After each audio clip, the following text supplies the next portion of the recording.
Hi, I'm Scott Benson, and I'm a presentation designer for Adobe.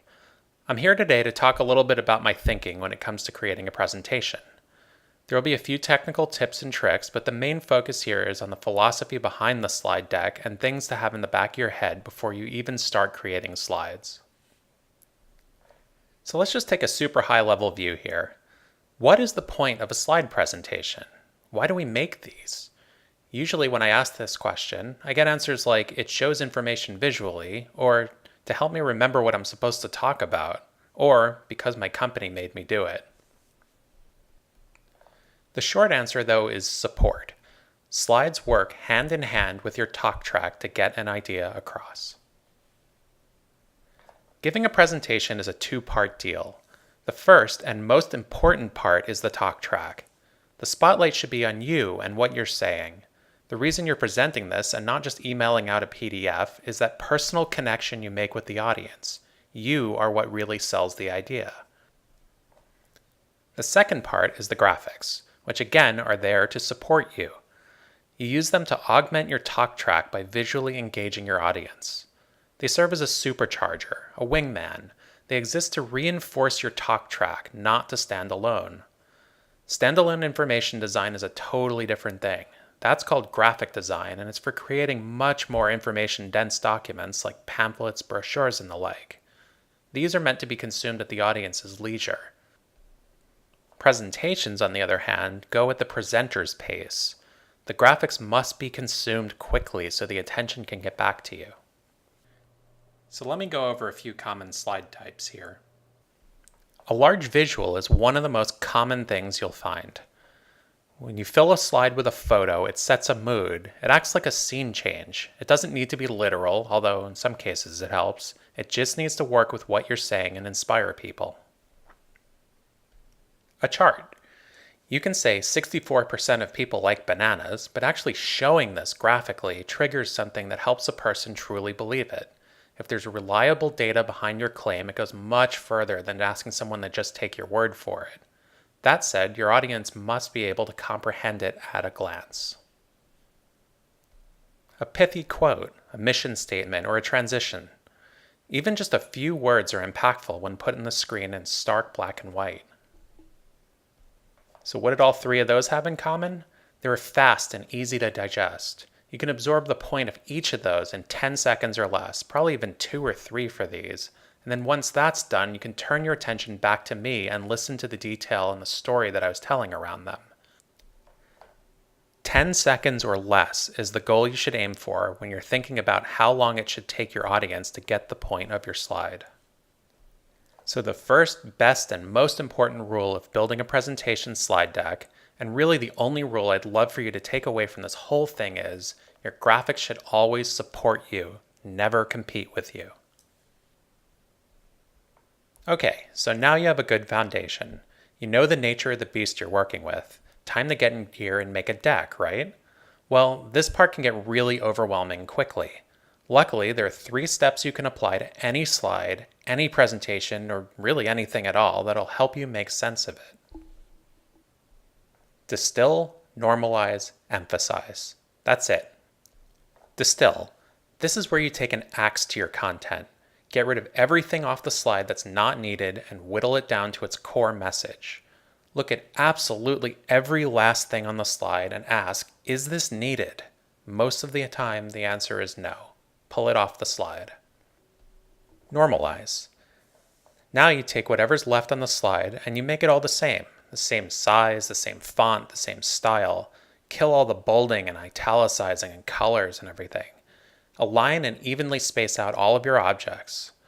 This will help you get a grasp on your content from a high level, and then you can move the pieces around in ways that hadn't occurred to you before. Emphasize. Now that everything looks the same, it's time to call attention to the most important parts. This can be achieved in a lot of ways. You can make something larger, change the color, bold it, or simply move it away from everything else. The beauty of this is if you did the first 2 steps right, you have a lot of room to play with, and a little bit now goes a long way. So that's the process. Let me show you how it works. Okay, so we're going to use the 3-step process on this process diagram and try to make it look a whole lot better.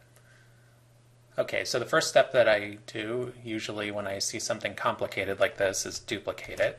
That way I can always refer back to the original in case I get hopelessly lost or accidentally delete something. Now, as to not work on the wrong one, I will generally draw a big box on it and type in original. That way I know visually if I hit this one and start messing with it, it's definitely the wrong one. Okay, so now let's go back to this other one here, the copy. And the first step that we have is distill, and this is where we get rid of anything that's extraneous or distracting. And the very first thing that I notice is this background. Let's bring it to the front. Yeah, that's not helping anything. Delete. Okay, second thing that I see is a two-line title. Those are kind of the bane of my existence. Don't need any of this text up here. This is speaking points, so let's put them in the speaker notes, just in case we need it later. All right, so these two pre-steps here don't really help anything. We're obviously going to start with an ugly diagram. Let's get rid of that. Okay, so zoom in a little bit here so we can read some of this.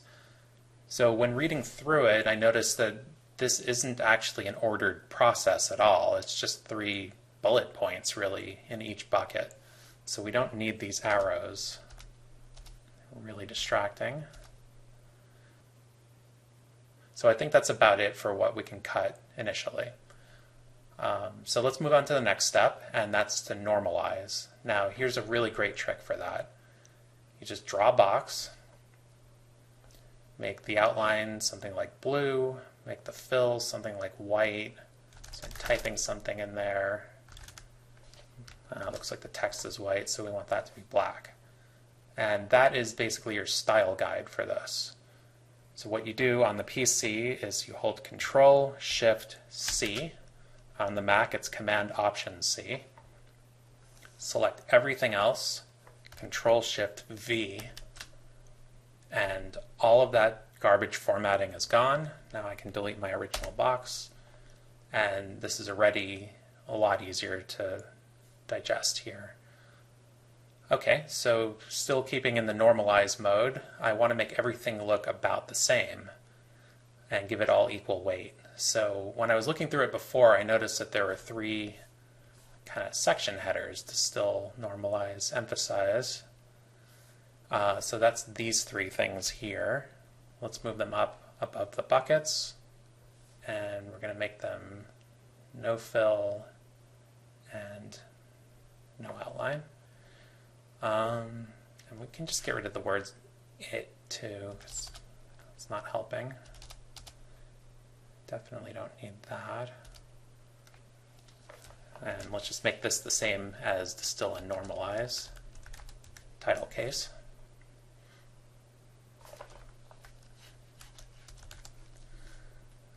Okay, so the next thing is we have 3 different bucket types here. Here's a square, here's a round rectangle, and here's a star. We're going to go with all squares. So I'm just going to get rid of these, and then just copy these buckets over like that, send them all to the back. So you'll notice that they're just kind of like not lined up or looking very even here. This is where I use the tools, the align and distribute tools that I put in the quick access toolbar. So you would just take all 3 of these and you would do a middle align and then a horizontal distribute, and that like just evens them all out. And then sometimes what I'll do too, just group them. Then if you hit the center, it'll center the entire block of 3. Ungroup them.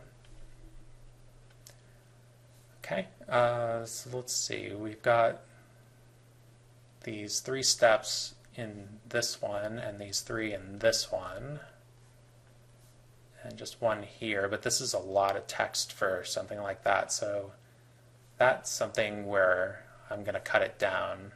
Let's see, Careful with the, I think we just need to say just enough emphasis, and another one, establish conventions. All right. So again, we have the problem with these being square and these being round rectangle. So you could just make new squares and copy it in, or you can grab these and in the Format tab up here, edit shape, change the shape to a rectangle, and now they're all the same. So let's just space one out to about what we'd want it to be. Maybe like about there. And then in the Format tab still, you can see the height and the width of it. And this one's 0.85 and 341. Let's change this to 3.4. So we have 0.85 and 3.4. We select all of our others. And we type in 0.85 and 3.4. They're now all the same size. So then, just put these about where they should go.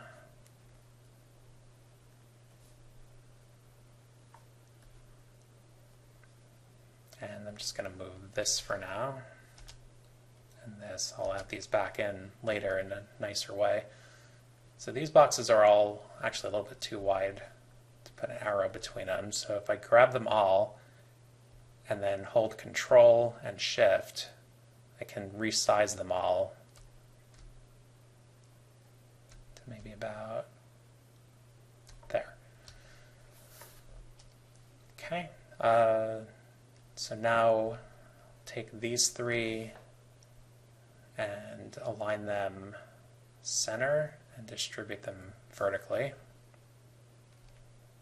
And then if I group them and select this group and this box and hit center and middle, it'll line it all up inside. Ungroup that again. So now if I take this one and this one, I can line those top with that so they're all the same. This one and this one, align top with that so they're all the same. This one and that one align. Okay, and I can select all of these center, all of these center. Okay, so actually this entire block here, if I group this, I can then scale it to fill the space a little bit better. And that gives some breathing room for the text too. Okay, so then I notice that I have like this emphasized box is enormous, the bounding box around it. Normalize and distill are pretty big too. So if I right click, Format option, go over here to Size and Properties, go here to Text Box, resize the shape to fit the text, don't wrap in shape. It just kind of tightens up the text boxes, makes them easier to work with, and you don't accidentally select them. Close out this window. Okay, and then we'll just put those at the tops here and select them all and align them. Then we can align, ungroup that, align this to this, align that to that, that to that. All right, so the last thing that we have to do here is put back our arrows. So I'll just put one there and make it blue. Make the arrowhead like that. And the shape outline that. Okay, draw another arrow here. Control Shift C on this one, Control Shift V on this one to make it the same. Okay, this is pretty good and well normalized here. But if you were to project this, it's still a little difficult to see where your eye should go because everything has the same weight. Now this is great for you plotting it out, but it's not great for presenting it. So this is where we move on to the next step, which is emphasize. So the most important things are the 3 steps here. So that's these guys. So let's make them a little bit larger and maybe blue to go with these outlines. All right, that's a lot better. These inner boxes are competing with the outer boxes because they're the same color and weight. So if I select all the inner boxes and give them a lighter outline, that helps a lot. Okay, let's move the entire block up. So now we have a pretty good process diagram, but if you're going to want to talk through this and really present it, you really want to draw the audience member's eyes to the box that you're talking about. So that's actually pretty easy to do now. So what we'll do is duplicate this, and we'll pick one of these, and we'll turn it blue, and then we'll turn the text white. Okay. Then we duplicate it again, make another slide, Control-Shift-C, Control-Shift-V, Control-Shift-C, Control-Shift-V. Duplicate it one more time, Control-Shift-C, Control-Shift-V, Control-Shift-C, Control-Shift-V. So now when you're talking through it, you say, okay, here's our 3-step process, and under distill, first we remove the extraneous text, then we remove the extraneous images, then we get rid of the extra steps and sub-processes. And you can just use a whole bunch of slides in a row to go through it like that. And that's pretty much that. That's what I would do to that slide to make it easy to talk to. Okay, so now it's time to go through some common questions. First off, what is the smallest point size that I can get away with? 30 point. Yeah, 30. Bullet slides can be really distracting. Nobody wants to read when they're watching a presentation. They want to listen to you. If you remember from before, you are what makes the presentation special. If you have to have a bullet slide, make it about the key takeaways. Try to get it down to just a little bit of text. Every word that's being read is dividing the attention of the audience. So if you can cut it down to maybe a max of 3 points and fewer than 10 words per bullet, it may help to reinforce the key takeaways. On a slide like this, you don't even need a title. While 30 point might be a good way to limit the amount of reading, sometimes you have a slide with a lot of products on it, and people may not necessarily know which names are associated with which icons. So here, try to keep the text to about 18 point, so someone can reference a piece of the slide quickly if they need to. How much content should I put on a slide?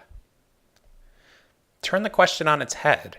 You should be asking, what's the bare minimum amount of content I can put on the slide and it'll still support my talk track? If you need to go into more detail, you can always do it verbally or add a drill down slide that explains a portion of it. Okay, so then what do I do with all my extra content? Put it all in the speaker notes or put it in the appendix section. PowerPoint allows you to print or PDF each page with the speaker notes so you can use it for a handout. Otherwise, the detailed pieces can just go in the appendix section at the end. You can call out in the beginning or end of the presentation that you'll be giving out this deck with more information available at the end. The last question, how do I jazz it up, make it pop, do my magic? Well, this gets so much easier after you've followed the 3-step process. You've taken a slide that looks like this, and you've whittled it down to this. This, in and of itself, is already a lot more interesting since you can focus on the important content and get excited about it. I get it, though. It's a marketing presentation, so maybe it should be fancy. For some audiences, typically external, you just want to make it more visually appealing. Well, good news. Now that you have more space to work with, you can add in another element and it won't be distracting. Stock photo sites like Adobe Stock are great places to hunt for assets. Put in some search terms like abstract blue background, and you get a variety of things. Some are really busy, but others look like they were just made to sit content on. So in this case, you just pop in the background, adjust some colors, and you're off to the races. So that's really the long and the short of it. Keep the content to a minimum by following the steps so it doesn't distract from what you're saying, and use your graphics for support instead of trying to get them to stand on their own. I hope you got something out of this, and thanks for watching.